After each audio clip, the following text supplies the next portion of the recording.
Hey guys, I'm Chase Jenkins. And I'm Blake Buchanan. We're with Centrifuge Training. We're here to talk to you tonight about mastering the weapon-mounted light.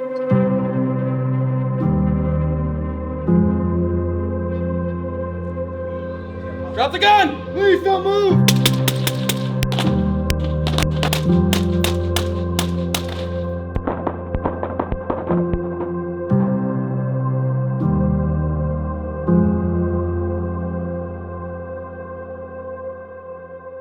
All right, guys, so when we think about a weapons-mounted light, we first got to think about light as simply information.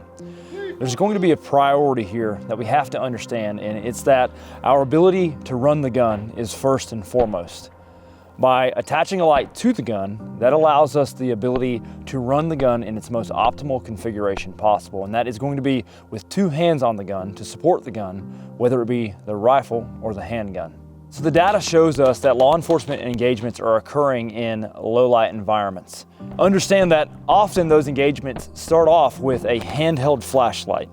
As that escalates to a gun problem, if I want to follow our methodology of improving the gun by improving the light and improving our position, then we need to be able to seamlessly flow from a handheld light to a weapon-mounted light. When we start looking at the weapon-mounted light, specifically the carbine weapon-mounted light, it's very similar to what we're looking for in a handheld light.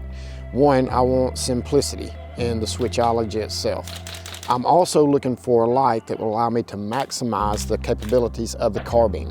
One of the things I'm looking for is that maximum throw. Yeah, for sure. I kind of look at it like this. When you think about the light being attached to a gun, it's important to know that if I'm trying to take in information, I need as much information directly on the problem as possible. So there may be times where I'm searching where more flood or more lumens may be important. But if I have understood the problem, I know exactly what I'm orienting on. I want all of my information at my point of aim. So at Centrifuge, kind of our approach to training is this: mechanics before application. What that means is we got to teach you how to use this tool before we can teach you how to apply the tool, essentially. So the drills are constructed in a way that are mechanic heavy, right? They're drills in that we've isolated a particular skill. We're gonna rep that skill in a particular way. We use a particular methodology in determining how we rep those skills, the frequency that we rep those skills, etc. And that is, we start by looking at data, right? And in that data, we find trends. Those trends then identify key skill sets that we have to work on. Low light engagements are primarily reactive, and unfortunately they're more likely to start handgun, handheld. But our philosophy is that you should be always looking to improve the gun and then improving position. What I mean by improved gun is if I'm working a handheld light and a handgun, I can improve that gun by transitioning from handheld light to a weapon-mounted light on the handgun. If I'm employing a carbine, it may be that I'm out on a handheld light and I'm out on a handgun. I improve my position to say cover, maybe my patrol unit, and in that patrol unit is a carbine, in which I can then employ the carbine and carbine light. One of the things that we'll do as we have isolated some individual skills and we start trying to progress into the application process, we also want to add a cognitive layer to that as well. One of the drills that we'll use to do that is our 1 to 5 drill. One of the things that we're looking for in that drill is to see if guys have the emotional control to actually follow every aspect of the drill correctly. 3, 2, 1. What we're looking for from the student in this particular drill is that he can maintain proper muzzle management, make sure that he is interfacing with the gun at the appropriate times, following the actual stimulus on the drill correctly, getting the position, the round count, and the specific aiming point of the target correct, and doing that safely and efficiently.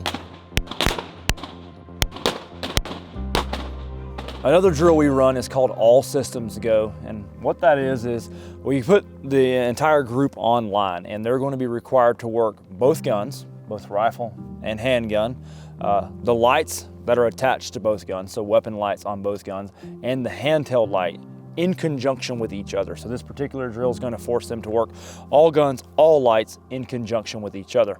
It's kind of building off the 1 to 5 drill in that we're going to give them a sequence. The sequence is going to be a particular order of positions, right? So like maybe standing, squatting, and kneeling. And we're going to give them a round count to shoot from each of those positions. So it might go like this. The shooter is to shoot 4 rounds each position: standing, squatting, kneeling, go. So as they do that, Chase and I work up and down the line, and we induce malfunctions on a few students' guns, which is then going to force them to transition to a handgun. So they're going to go from carbine, weapon light, transition, handgun, weapon light. Once they do that, they'll finish the drill with the gun in hand. They'll then begin a post-engagement process, which will then require them to access a handheld light and start looking left and right on the line.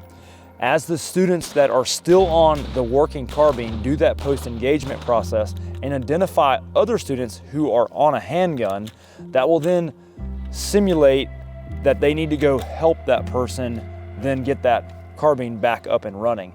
Now we understand that they could just simply cover them from their position, but the idea or the skills that we're working on in the drill is muzzle and movement. So that student should then orient the muzzle in the appropriate direction and then move to that individual who is up on a handgun. And once his support is there, that person can then get the carbine up and running, and then they can continue to look for work. All systems go, meaning all guns, all lights.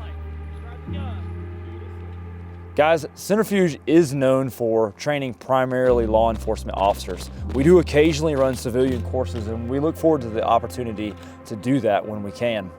A common question we get in our civilian low light courses is, do I as a civilian need anything different when it comes to lighting technology, handheld, weapon mounted lights, etc., than what a law enforcement officer would need to do their job? No, Blake, because what I'm looking for from the light in those situations remain the same. I need to see as much as I can from as far away as I can so I can solve the problem as soon as I can. There's a few different ways in training that we add the cognitive piece. It may be shoot, no shoot targetry. It may be the use of some type of visual stimulus like lasers, blaze pods, etc.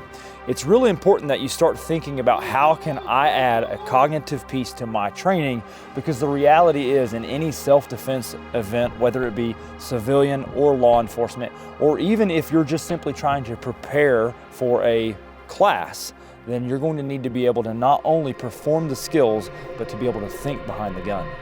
Basically what you guys are gonna do is find those 9 places, and I just want you to get a good spot there, try to conform to cover, and really push like, hey, how aggressive can I be? So how we conform to cover is this.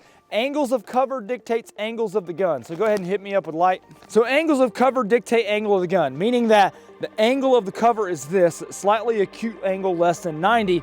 Many people will want to press out and actually oppose that angle. So they will go against that angle. So they'll go this way, they'll go to shoot the target, and you'll get that, right? So you'll get an offset issue. You'll see this even more so in low light. So I've got to account for the offset of both the light, the sight, and then the muzzle as well, right? The best way that I can do that and keep the 88 behind cover is actually to go with the angle instead of go against. Because if I were to lean out from this, how much of my 88 am I exposing? Yeah, pretty much all of it. Versus getting more of my 88 behind cover, right? So I'm gonna start increasing that angle. Now I got center of that, and I can shoot center of what's available. If I were to press out all the way over here, now I'm overexposed. So it's certainly a game of angles. Tracking with me on that? So if I'm working this B pillar, right, that's a hard 90. I don't have to lean out from that. I can just work directly around it, putting 2 or more pillars between me and the problem. By stacking those B pillars, I don't have to lean out, right? I just simply take a slight step to the right, accounting for offsets of sights, lights, and lasers. Good to go there. Let's talk about this A pillar. So the A pillar is so much of a acute angle that guys will naturally want to lean out like this, and you'll have that, right? You'll have multiple rounds impacting pillars, glass, etc. So instead of going opposing to the angle, I'll go in line with the angle, conforming to cover. Right, good to go on that. Any questions there? All right, guys, what we're trying to suggest is this. We think that you should train the light with the same ethos that you would apply to training the gun. Look, you can train this in dry fire. You can get out and you can take classes. Ultimately, we just want you to seek proficiency in the light just as you would seek proficiency in the gun. We would love to have you in class. Again, this is Blake. This is Chase. We're Centrifuge Training, and we'll see you on the next one.